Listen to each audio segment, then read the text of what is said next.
Halo YouTube, balik lagi di channel Garasi Besi Tua. Di video kali ini gue bakal mereview salah satu SUV keluaran dari Eropa, yaitu Chevrolet Captiva.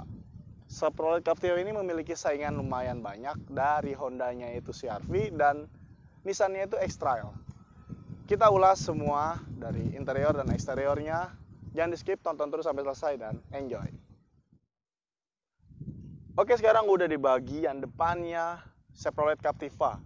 Chevrolet Captiva ini keluaran 2007, bertransmisi matic dengan varian bensin dan isi silindernya ini 2400 cc. Di bagian depannya ini lampunya udah Mica multi reflektor serta dia udah Pro G dan di bawahnya ada fog lamp serta grill di depan sini yang lumayan besar. Nggak luput dari emblemnya dia di tengah untuk identitas dia.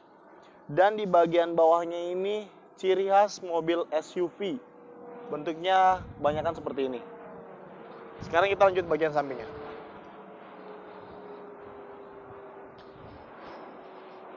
Dan di bagian sampingnya ini ada over fender yang nyambung dari bumper depan sampai belakang. Namun dia nggak ada body side molding, tapi dia ada side curve yang menyatu dengan over fender. Di sini ada lubang anginnya. Sini ada emblem 2.4L. Dia sudah electric mirror juga. Di sininya ada list chrome yang membuat dia lebih elegan. Serta nyambung ke handle pintunya. Velgnya ini masih original dia. Dengan ring 16, profil bannya 245/70. Kalau bawaannya ini dia lebih kecil. Ini karena udah gantian. Dan kita lanjut di bagian belakangnya Captiva ini.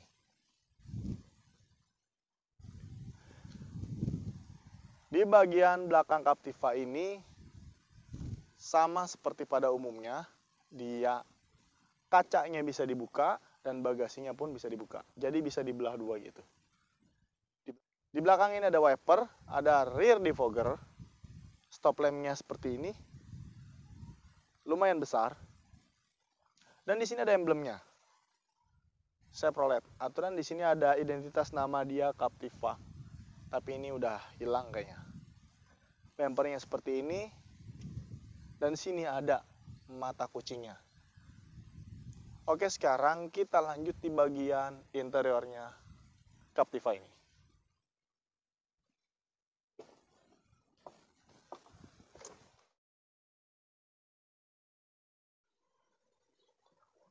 Oke, sekarang gua di dalam interiornya Chevrolet Captiva ini.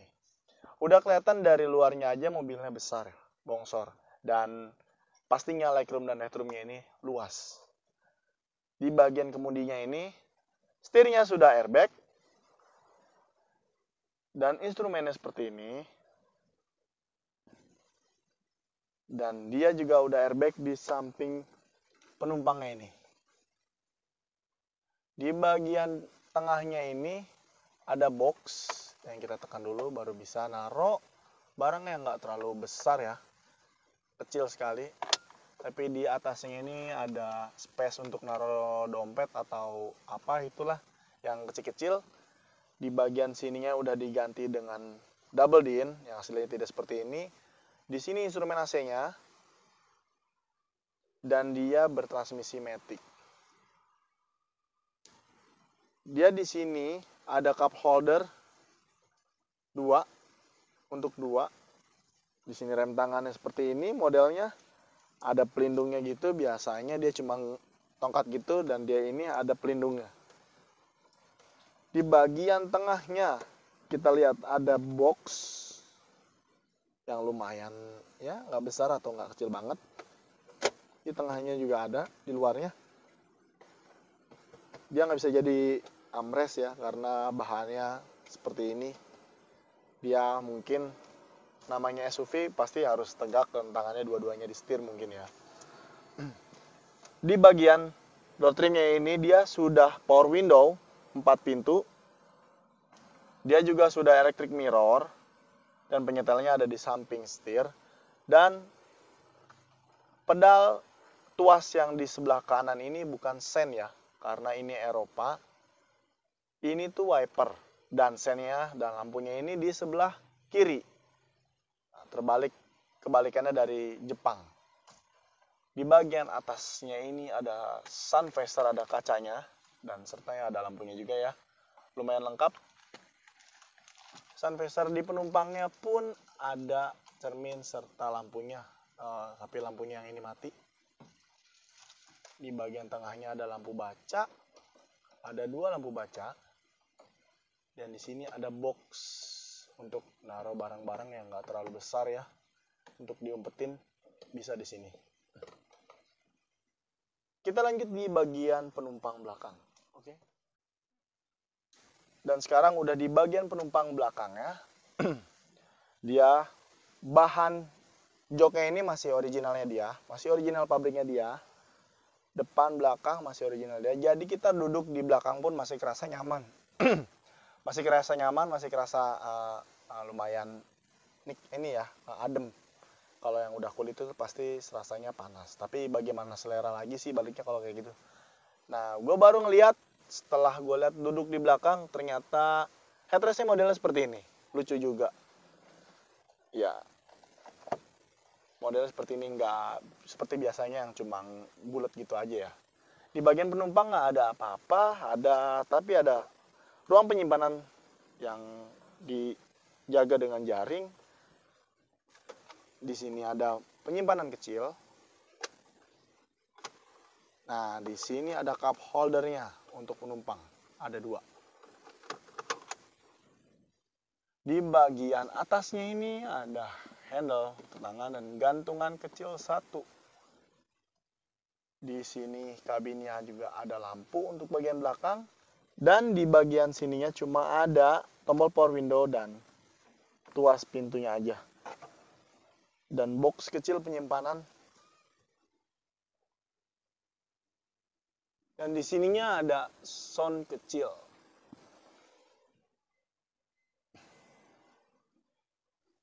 Karena ini 3 seater, 3 baris, kita coba ada apa aja di belakang. Ya, dan cara kita untuk masuk ke bagian belakangnya lewat dari depan dengan cara dilipat. Di sini ada tuasnya. Kita tekan saja. Lalu dia akan rebah. Baru kita naik.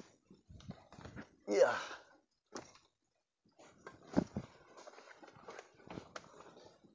Di bagian posisi belakangnya ini lumayan ya. Lumayan gak terlalu sempit karena emang badannya juga bongsor. Jadi ini gak terlalu sempit. Lumayan luas dan lumayan, mungkin kalau kita coba di jalan pasti lumayan nyaman juga ya. Karena SUV kan terkenal badaknya ya. Di bagian belakang ini ada AC-nya. Jadi di bagian belakang nggak akan ngerasa kegerahan. Di sini ada cup holdernya. Dan di sini juga ada lampunya lagi. Sudah itu aja dan nggak ada ruang penyimpanan apa-apa lagi. Oh, sepertinya ada. Oh, sepertinya di sini ada penyimpanan kecil untuk naruh benda yang nggak terlalu besar. Karena space-nya kecil sekali. Kita lihat di bagian bagasi dan kita lanjut mesinnya. Oke.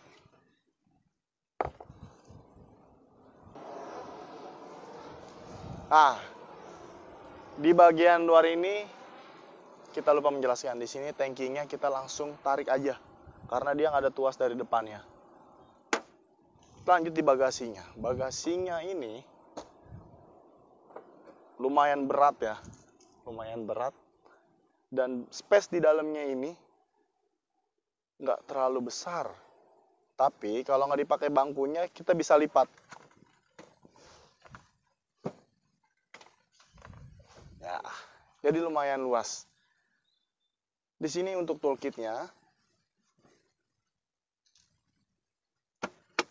Dan ban serepnya ada di bawah. Ya. Sekarang kita tutup dan kita lanjut di bagian mesinnya.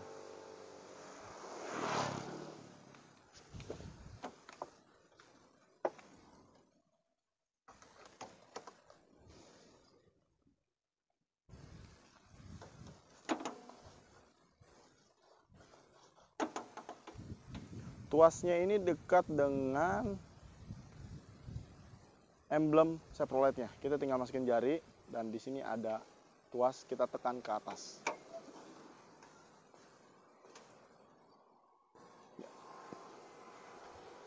Hidroliknya cuma satu, aturan dia dua di sini. Tapi untungnya dia masih berdiri tegar dan hidroliknya juga belum loyo. Kapasitas mesinnya ini 2700 dengan teknologi DOHC dan pastinya udah injeksi. Dia juga sudah power steering dan bagian kabel-kabelnya ini belum ada yang dialokasikan. Botol power steeringnya masih di tempat aslinya, akinya masih di sini dan di sini box securingnya.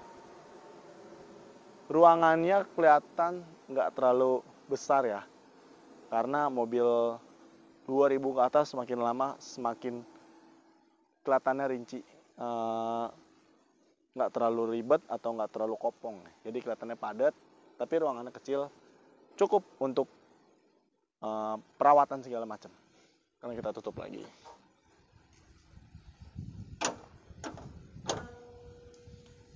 Oke, kurang lebih seperti itu review Chevrolet Captiva-nya ini.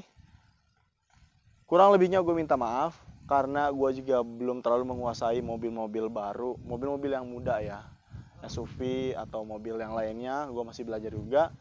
Mungkin bisa ngasih masukan untuk gue bisa membuat video ini biar lebih baik lagi. Dan kalau emang suka videonya boleh di like, yang ingin memberi masukan silahkan di komen, dan jika ingin mendukung channel ini agar lebih baik lagi silahkan di subscribe. Nantikan video selanjutnya dengan unit yang berbeda dan enjoy. Udahlah, Beb.